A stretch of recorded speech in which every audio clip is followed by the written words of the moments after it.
Hi, to format SD card on the Samsung Galaxy A34, we will need to make sure that the SD card is inserted first. And in that case, you would see the icons for an SD card in the top panel, and also you can see this information in your notifications.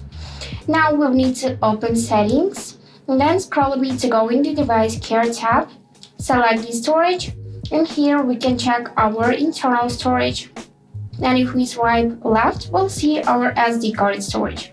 So here you can check how much space your files filled on this SD card from the total amount. Here you can also tap to show more, and to format it you would need to tap on the three dots and select this option to format. Now you need to confirm that everything on the SD card will be erased. So tap it like that and wait a couple of seconds till it will load to 100%. And now SD card formatted successfully. So that's it for today. Hope this video was helpful and thank you for watching.